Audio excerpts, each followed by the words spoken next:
One night, Henry and Gordon were alone with James. Although Sir Topham Hatt was beginning to think well of him, whenever a chance came, the other engines would talk of nothing but bootlaces. "Remember when they had to use a bootlace to get you out of trouble, James?" they would tease. James tried to get back by talking about Henry, who got shut up in a tunnel, and Gordon, who got stuck on a hill, but they wouldn't listen. "You talk too much, little James," said Gordon. "A fine, strong engine like me has something to talk about. I'm the only engine who can pull the express. When I'm not there, they need two engines. Think of that. I've pulled expresses for years and have never once lost my way. I seem to know the right line by instinct." Every wise engine knows that the signalman sets the switches to make the engines run on the right tracks. But Gordon was so proud he had forgotten. "Wake up, James," said Gordon next morning. "It's time for the express. What are you doing? Odd jobs? Ah, well, we all have to begin somewhere, don't we? Run along and get my coaches. Don't be late." James went to get Gordon's coaches. They were all shining with new paint. He was careful not to bump them, and they followed him smoothly into the station singing happily, "We're going away! We're going away!"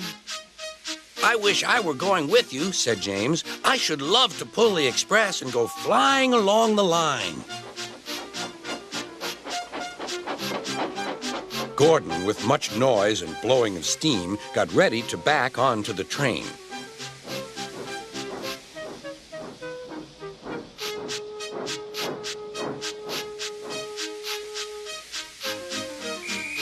Sir Topham Hatt was on the train with other important people, and as soon as they heard the conductor's whistle, Gordon started.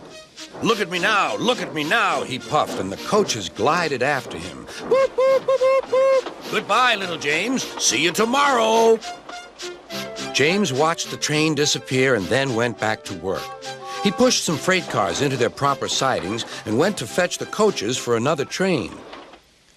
James had just brought the coaches to the platform when he heard a mournful noise. There was Gordon trying to sneak into the station without being noticed. "Hello, Gordon. Is it tomorrow?" Gordon didn't answer. He just let off steam feebly.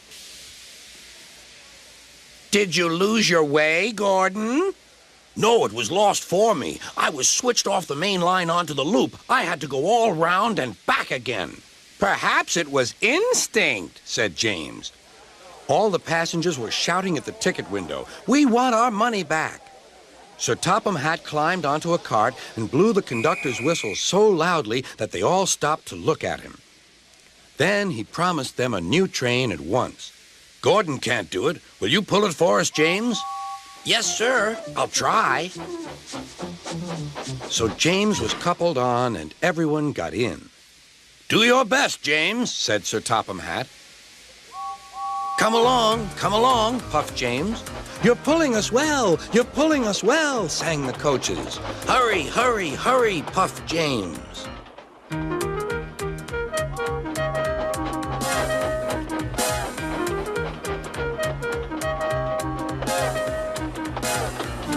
Bridges and stations flashed by.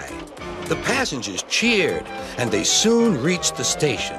Everyone said thank you to James, and Sir Topham Hatt was very impressed. "Well done. Would you like to pull the express sometimes?" "Yes, please," answered James.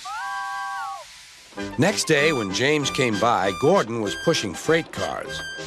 "I like some quiet work for a change," he said. "I'm teaching these cars manners. You did well with those coaches, I hear." "Good. We'll show them." And he gave his cars a bump. James and Gordon are now good friends. James sometimes takes the express to give Gordon a rest. Gordon never talks about bootlaces, and they're both quite agreed on the subject of freight cars.